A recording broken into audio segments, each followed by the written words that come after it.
Warning: the following video contains language that may be inappropriate for young viewers. Viewer discretion is strongly advised. Thank you. Sponsored by Stay Faded Barbershop and Salon, 488 Tompkins Avenue, Staten Island, New York, 10305.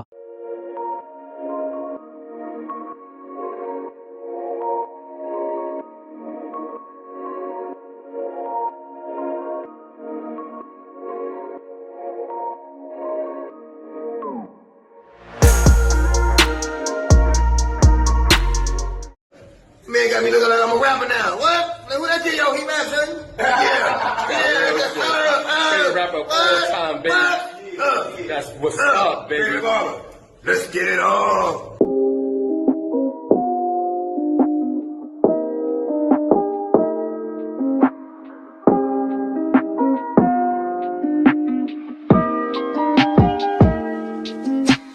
All right, what's going on? It's Paul Williams, Triple Verified, and I am here with the one and the only Jomo Kenyatta, AKA. Jomo Cuts. Respect, my brother. Thank you for having me No, here. thank you. Word, you know what I mean? We go back. Long time, we go back. We go You know what back. I mean? It's been a long time coming. Last time I bumped into you was in the street right there in Manhattan. Yeah, it was in Manhattan. That's when I saw you right there. I'm like, oh, that's what's up, man. Jomo seen me go from a boy to a man. That's what's up, man. Like Congratulations. real life, boys That's and men. True story.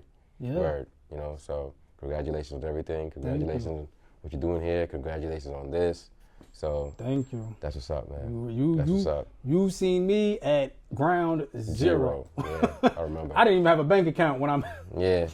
Word. Just giving you the cash. Yeah, I was fresh, wide-eyed kid, Yeah, bro. Didn't know anything. But it was in good this to world. see, though. It was good to see because, like you were just saying before, like, you know, a lot of these kids from here in Staten Island don't, you know, they don't see anything.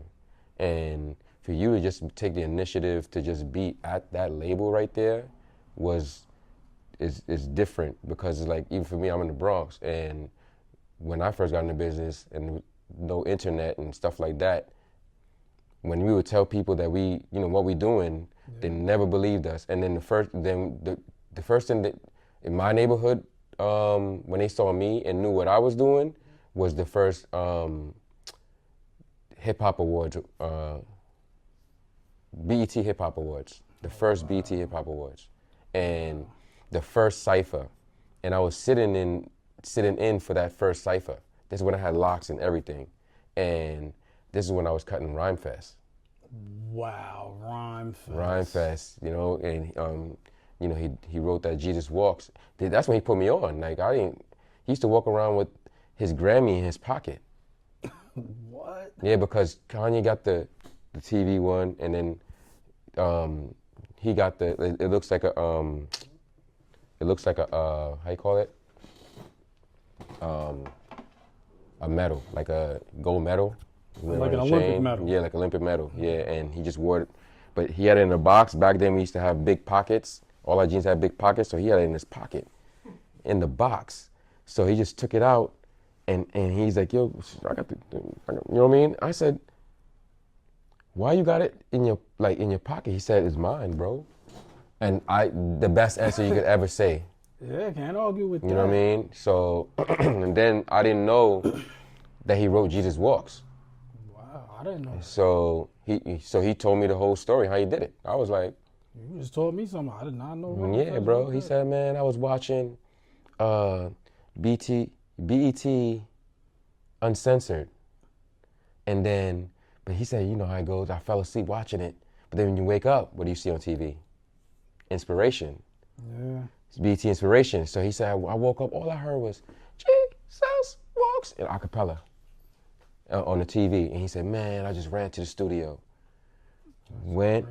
Did the whole song, and I gave it to Kanye. So I left an open verse for him. But he gave it back to me with his whole verse and then asked me, yo, could I put this on my album? I'll give you the points. And then, Wow. and now he don't ever have to work again. I could imagine that Fest. song. Yeah, so Wow. that was a story for me right there. Like, you know, and that's when he was going to do 106 in Park.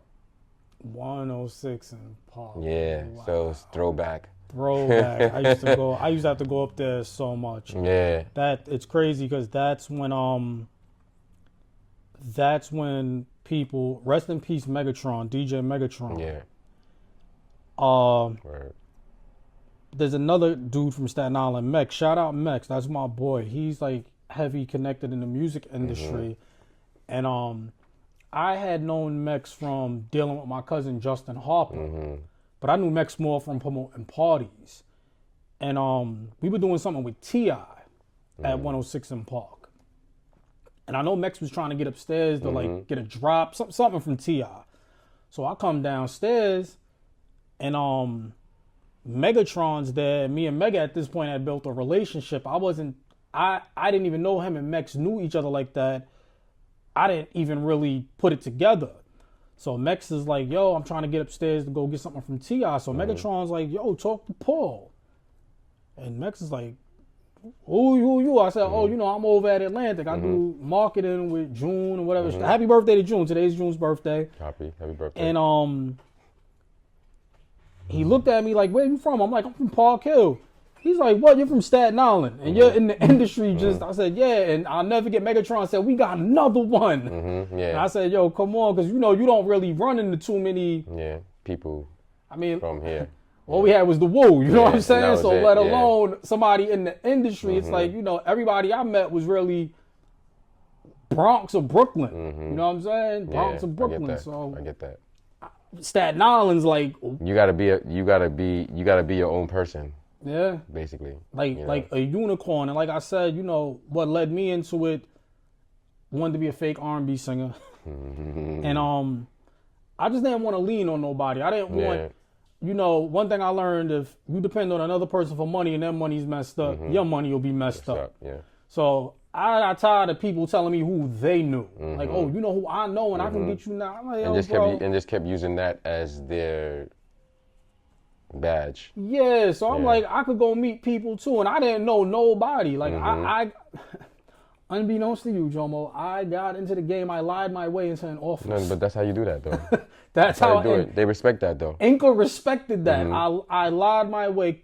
My sister gave me Crystal Isaac's number. She was doing promo at Def Jam. And I got in Def Jam late. Yeah, I remember it was her and some guy, Doc Ock, Blue Steel, something like that. I just kept calling her repeatedly. I went up there, read a name in the book. I'll never forget, the name was Josanne Gibson and Q Richardson. Shout out to y'all. I don't know where y'all are at, but thank you. I lied my way to Q Richardson's office. And Q was like, yo, who are you? I'm like, yo, look, I need N, bro. I was like, I don't care what y'all got going on. Like, whatever. I just need N. And they're laughing like, are you for real? I said, yo, bro, I'm for real. They linked me up with Rick Betterman. They sent me to Rick. And I was moving coffee packages, right? 2 days a week, Tuesdays, Thursdays. And my break came that Puerto Rican Day parade. They needed a street team. And I was able to provide. You gotta be at the right place at the right time. Yeah. And make sure you do it. That started my entry into the music industry. Yeah. I get that part. Yeah. So everybody got their little birth. Yeah, their little birth. That was it right there. And like you said, this was before social media and internet. Yeah. And my boy Lou always would say, he said, "Yo, Paul, if they had social media when you was doing what you was doing, you would have been famous, bro. Already, like, because you was everywhere doing that." I said, I never looked at it like that. Like, it was really a job for me, bro. I loved what I did. Like, I got to hang out. I got to live a life some people only. I can't even talk to certain. I told June that. I said, yo, June, when I talk to people about what I've done, people think I'm lying, bro. No, they'll think you're showing off. Yeah, like, I'm like, so I don't even talk. Like, I just, bro. You know what I'm saying? Like, what can like you said, you think I'm showing off, I'm fronting. No, bro, this is what I did. Like, and to have these conversations every day, normally, so, you know what I mean? To the untrained eye, they'll sit there and look at it like I said, like you're showing off. And I'm like, if I'm having conversations with these type of people every day, all day, it's my life. What's so crazy though? Like when I used to most of the people I cut in the industry, they'll be